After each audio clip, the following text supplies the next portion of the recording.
Staff Sergeant Maria Santos stood perfectly still as Drill Master Thompson circled her like a predator sizing up wounded prey.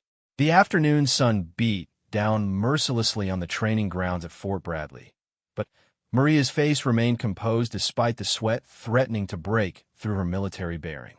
"So this is our famous Phantom," Thompson sneered, his voice carrying across the assembled recruits who had stopped their exercises to watch the confrontation. "The ghost who thinks she can waltz into my facility and play with the big boys." Maria had earned the nickname Phantom during her previous deployment in Afghanistan. She could move through enemy territory without making a sound, appearing and disappearing like smoke. Her record spoke for itself. 17 successful reconnaissance missions behind enemy lines, 0 casualties under her command, and intelligence that had saved countless American lives. But looking at Thompson's dismissive expression, she knew none of that mattered here. "I've seen your file, Santos," Thompson continued, stopping directly in front of her. At 6'3", he towered over her 5'6" frame. Lots of pretty commendations from desk jockeys who never held a real weapon. But this isn't some sandbox overseas where you can hide behind technology and air support. The other instructors exchanged glances. Most of them had heard whispers about the female operative who had volunteered for the most dangerous assignments. But Thompson had made his opinion clear from day one. Women didn't belong in elite combat units, especially not in his training program. "Fort Bradley isn't like your previous assignments," Thompson said, his voice growing louder. "This is where we separate the real warriors from the pretenders. This is where we find out who has what it takes to protect America's most classified installations." Maria knew exactly what Fort Bradley represented. The facility housed the military's most advanced security training program, designed to prepare operatives for assignments at the nation's most sensitive locations.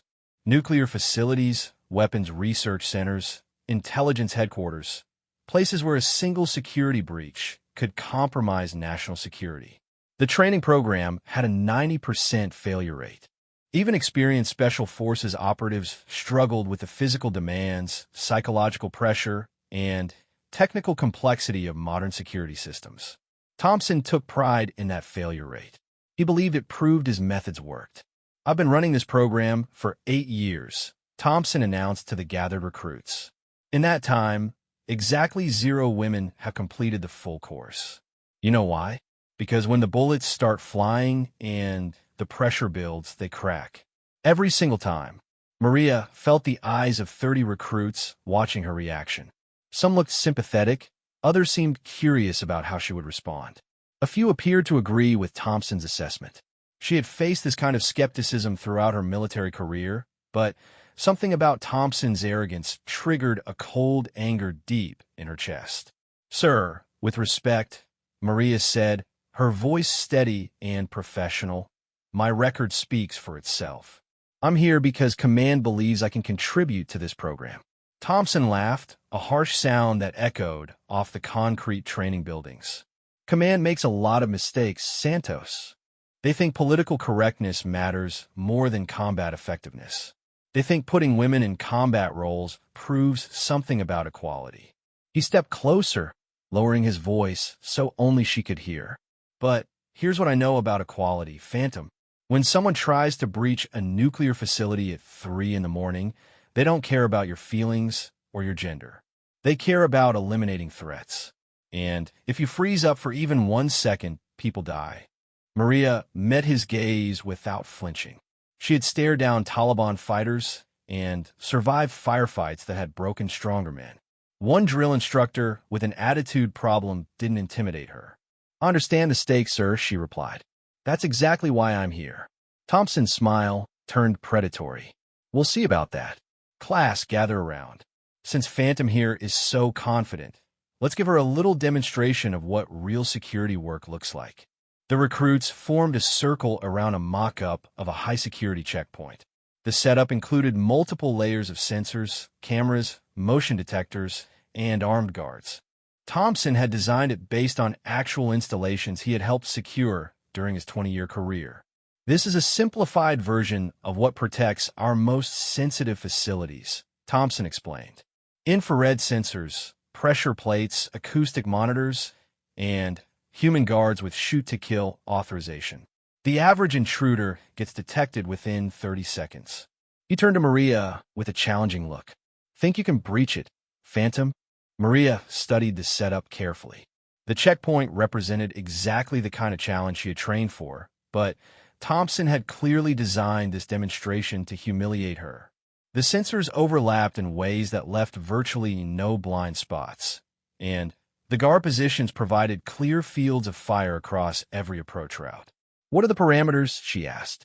Simple, Thompson replied. Get from point A to point B without triggering any alarms. You have unlimited time, but once you start, any detection means failure. Maria walked slowly around the perimeter, analyzing sight lines and sensor coverage.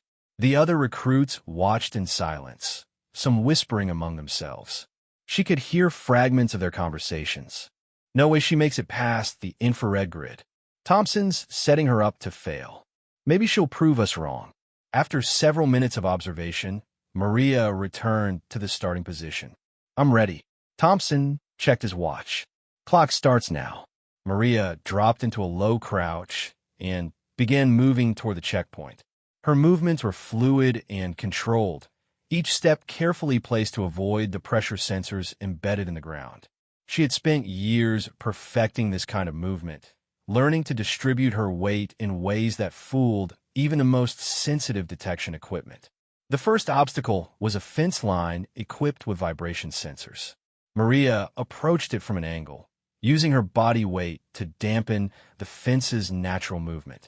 She climbed slowly, pausing whenever the metal showed signs of vibrating. The recruits held their breath as she reached the top and swung herself over with practiced precision. Next came the infrared grid, a network of invisible beams that would trigger alarms if broken. Maria pulled a small mirror from her pocket and used it to track the beam patterns. The sensors swept back and forth in predictable sequences, creating brief windows of opportunity for someone patient enough to wait. She timed her movements perfectly, sliding under the lowest beam just as it swept away from her position. The gap was barely wide enough for her body, but she contorted herself through the space like water flowing around an obstacle.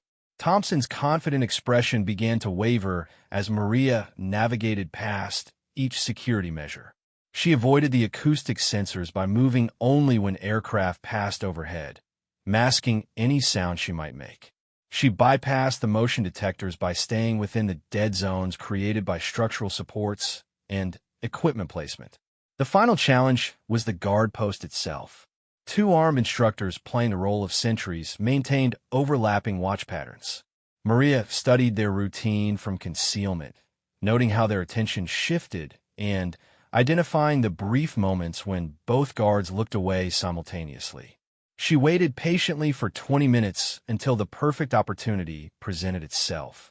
One guard turned to check a clipboard while the other scanned the opposite direction. Maria sprinted across the open ground in a low crouch, reaching the objective marker just as the guards completed their sweep. Total time elapsed, 47 minutes. 0 detections. The training ground fell completely silent. Even Thompson seemed stunned by what he had witnessed. Maria stood up slowly, brushing dust from her uniform. Mission complete, sir, she said simply. The recruits erupted in amazed chatter. Several of them had attempted the same course during previous training sessions, and none had come close to Maria's performance. Even the instructor playing the guards shook their heads in disbelief. Thompson's face cycled through several emotions before settling on cold anger. Lucky run, he said loudly enough for everyone to hear. Real operations don't give you 40 minutes to study the target. You're absolutely right, sir, Maria replied. Real operations are usually much more difficult. The implied criticism hit its mark. Thompson's jaw tightened as he realized she was suggesting his demonstration had been too easy. Several recruits struggled to hide their grins. We'll see how lucky you are tomorrow, Thompson said. Class dismissed. As the recruits dispersed, Maria noticed several of them looking at her with newfound respect. Word would spread quickly through the base about her performance. She had proven that Thompson's prejudices were unfounded, but she also knew this was just the beginning. Thompson wasn't the type to admit he was wrong. If anything, her success would make him more determined to find ways to break her. The next few weeks would test not just her physical and technical skills, but her mental resilience as well. That evening, Maria sat in her quarters reviewing intelligence reports about Fort Bradley security systems. The facility protected more than just a training program. Underground levels housed classified research projects and served as a backup command center for several three-letter agencies. The security measures she had encountered during the day's demonstration were nothing compared to what protected the facility's real secrets. She thought about Thompson's words regarding the stakes of security work. He was right about one thing. Failure in this field could have catastrophic consequences. But he was wrong about her capabilities and motivation. She hadn't come here to prove a point about gender equality. She had come here because her country needed the best people protecting its most important secrets, regardless of their background or gender. Her phone buzzed with an encrypted message from her commanding officer. Heard about your performance today. Thompson requesting permission to implement advanced training scenarios ahead of schedule. Approval granted. Stay sharp. Maria smiled grimly as she read the message. Thompson was escalating things, but that suited her perfectly.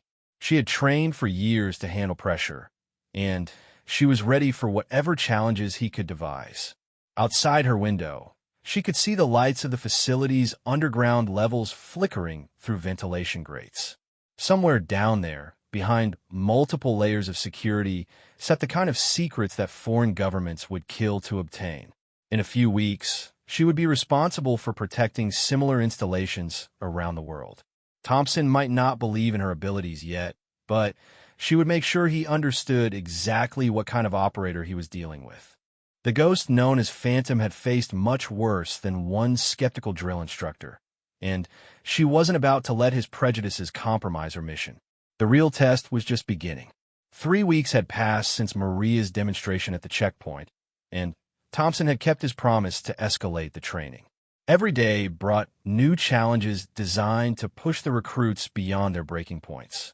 Sleep deprivation, extreme physical stress, complex tactical scenarios, and psychological pressure tactics had eliminated half the class. Maria had not only survived every test, but excelled at most of them. Her night navigation scores were perfect, her weapons accuracy remained consistent even under extreme fatigue, and her tactical decision-making impressed even the instructors who shared Thompson's skeptical views about women in combat. But Thompson wasn't satisfied. Each success only seemed to fuel his determination to find her breaking point. The other recruits had noticed the extra attention she received, the deliberately impossible scenarios designed specifically for her, and the way Thompson's critiques became increasingly personal. "He's trying to wash you out," whispered Corporal Jackson during a brief break between exercises. "Everyone can see it." Maria appreciated the support from her fellow recruits, but she also knew that dwelling on Thompson's bias would only distract her from mission. She had dealt with prejudiced superiors before, and the key was maintaining focus on the objective while documenting everything for potential future action. The morning briefing took place in the facility's main conference room, where classified mission details were normally discussed only with cleared personnel. Thompson stood before a wall-mounted display showing satellite images of a compound surrounded by heavy fortifications. "Today's exercise simulates a real-world scenario," he announced. "Intelligence indicates hostile forces have obtained classified technology and are attempting to reverse engineer it at this location. Your mission is to infiltrate the compound, gather intelligence, and extract without detection." The satellite images showed a sprawling complex with multiple buildings, guard towers, patrol routes, and sophisticated sensor networks. Unlike the training scenarios they had faced previously, this setup looked like an actual military installation. "The target is defended by a full security team using military-grade equipment," Thompson continued. "Motion sensors, thermal imaging, armed patrols, and a quick reaction force. Getting detected means mission failure and potential loss of life for any real team attempting this operation. He turned his attention to Maria. Since Phantom here has such confidence in her abilities, she'll be running point on this mission. The rest of you will provide support, but she calls the shots. Several recruits exchanged nervous glances. Being designated team leader for such a complex operation was both an honor and a tremendous responsibility.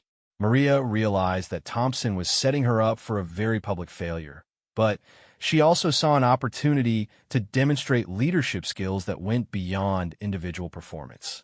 "What's the timeline?" she asked. "You have 6 hours to complete the mission," Thompson replied.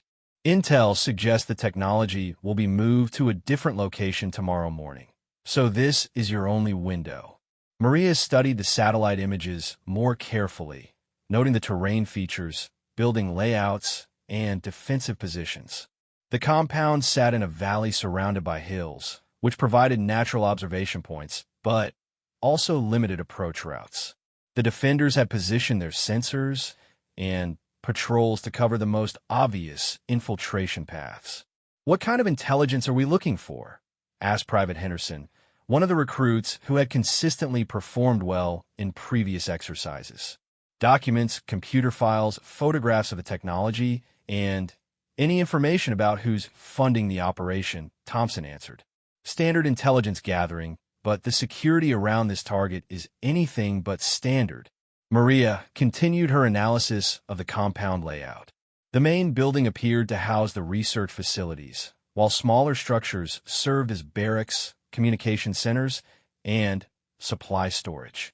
The defensive perimeter included multiple layers of sensors and human guards, but she noticed potential weaknesses in the coverage patterns.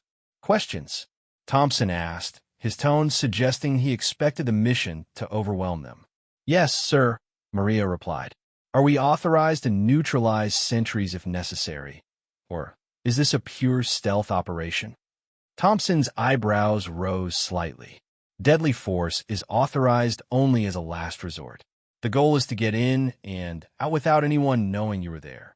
Maria nodded and turned to address her team. "All right, everyone gather around. Let's talk strategy." The 5 remaining recruits formed a circle around the satellite images. Maria had worked with each of them during previous exercises and understood their individual strengths and weaknesses. Henderson was an excellent marksman. Williams had exceptional technical skills with electronic systems. Crawford possessed outstanding physical fitness and climbing abilities. Martinez spoke 3 languages fluently, and Johnson had a background in communications and radio operations. "First priority is reconnaissance," Maria explained.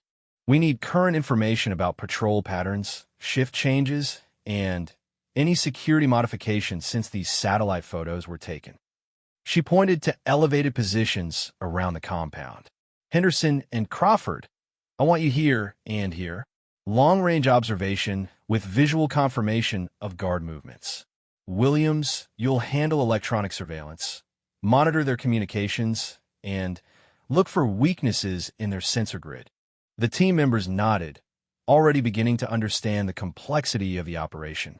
Maria continued outlining assignments, demonstrating the kind of detailed planning that separated successful missions from disasters. "Martinez, you're our backup communication link and translator if we encounter foreign personnel. Johnson, you coordinate all our communications and maintain contact with base. Everyone clear on the chain of command." "Crystal clear," Henderson replied, speaking for the group. Thompson watched the planning session with growing irritation. He had expected Maria to be overwhelmed by the leadership responsibility, but instead she was displaying exactly the kind of tactical thinking and delegation skills that distinguished elite operators from ordinary soldiers. "Time starts now," he announced abruptly. "You have 6 hours." Maria checked her watch and gathered her equipment. The team had trained with advanced night vision gear, suppressed weapons, electronic surveillance tools, and communication systems that rivaled anything used by special operations forces. Thompson wasn't cutting any corners on equipment quality. even if he questioned the operators using it. The compound was located 12 miles from the main base, accessible only by rough terrain that would test their physical conditioning as well as their tactical skills. Maria led the team through a series of ravines and ridges that provided concealment while allowing them to approach the target from an unexpected direction. As they moved through the darkness, Maria maintained constant awareness of her team's condition and morale. The psychological pressure of leadership in a high-stakes scenario affected different people in different ways, and she needed to ensure that everyone remained focused and confident. "How are you holding up, Williams?" she whispered during a brief halt. "Good to go," he replied, checking his electronic gear. "I'm already picking up radio chatter from the compound. They're running standard patrol protocols, nothing that suggests they know we're coming." Maria nodded and signaled the team to continue moving. The intelligence gathering had already begun, and every piece of information they collected would inform their approach strategy. 2 hours into the mission, they reached their predetermined observation positions around the compound. Henderson and Crawford deployed to elevated overwatch positions while Williams began his electronic surveillance from a concealed location that provided line-of-sight access to the target's communication systems. "Phantom, this is Overwatch 1. Henderson's voice crackled softly through their encrypted communications. "I count 12 guards visible, armed with automatic weapons. Patrol patterns appear consistent with the satellite intel." "Overwatch 2 confirms," Crawford added. "No obvious changes to the defensive layout, but I'm seeing some kind of new sensor installation near the main building's entrance." Williams interrupted with urgent information. "I'm intercepting radio traffic about a shift change at midnight. That gives us a 15-minute window when their patrol coverage will be reduced." Maria processed the incoming intelligence and began refining her infiltration plan. The shift change would create the opportunity they needed, but they would have to move quickly and precisely to take advantage of it. "All units, this is Phantom," she transmitted. "Midnight insertion, 15-minute window. Williams, I need those new sensors identified and neutralized. Henderson, you maintain Overwatch and report any changes in the defensive posture. Crawford, you're with me for the actual penetration." The next 4 hours passed slowly as they continued surveillance and prepared for the infiltration. Maria used the time to study every detail of the compound's security measures, looking for patterns and weaknesses that might not be apparent from a quick observation. At 11:45, she gave the final mission briefing. "Remember, we go in fast and quiet. Get the intelligence, get out, and nobody knows we were here." Questions? There were none. The team was as ready as they could be. At exactly midnight, Maria and Crawford began their approach to the compound's perimeter. Williams had identified the frequency used by the new sensors and was transmitting a jamming signal that would create a brief blind spot in the defensive grid. They reached the fence line without detection and began the most dangerous phase of the operation. Unlike the training scenarios they had faced previously, this felt completely real. The guards carried live ammunition. The sensors were military-grade equipment, and failure would have genuine consequences for their military careers. Maria cut through the chain-link fence with practiced efficiency while Crawford maintained security. They slipped through the opening and began moving toward the main building, staying within the shadows cast by external lighting. The compound was larger than the satellite images had suggested, with more buildings and more complex patrol routes than they had anticipated. Maria realized that Thompson had deliberately provided incomplete intelligence to increase the difficulty of the mission. They reached the main building without triggering any alarms, but Maria could see additional security measures that hadn't been visible in the planning materials. Motion sensors covered the entrance approaches, and at least 2 guards were positioned where the satellite images had shown none. Crawford tapped her shoulder and pointed toward a service entrance on the building's side. The door appeared less heavily monitored, but reaching it would require crossing an open area covered by multiple sensor systems. "Maria, check her watch. They had been inside the perimeter for 8 minutes, leaving only 7 minutes before the guard shift change ended, and patrol coverage returned to full strength. She made a decision that would determine whether the mission succeeded or failed. Maria signaled Crawford to wait while she analyzed the sensor coverage around the service entrance. 7 minutes wasn't much time, but rushing would guarantee detection. She pulled out a small device Williams had modified to detect electromagnetic signatures and began mapping the invisible network protecting the building. The sensors formed an intricate web that covered every obvious approach route. But Maria noticed something the designers had missed.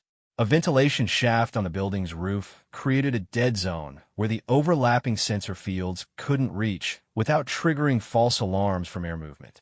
She pointed upward, and Crawford nodded his understanding. They would have to climb the building's exterior wall, navigate across the roof, and enter through an access point that might not even exist. It was exactly the kind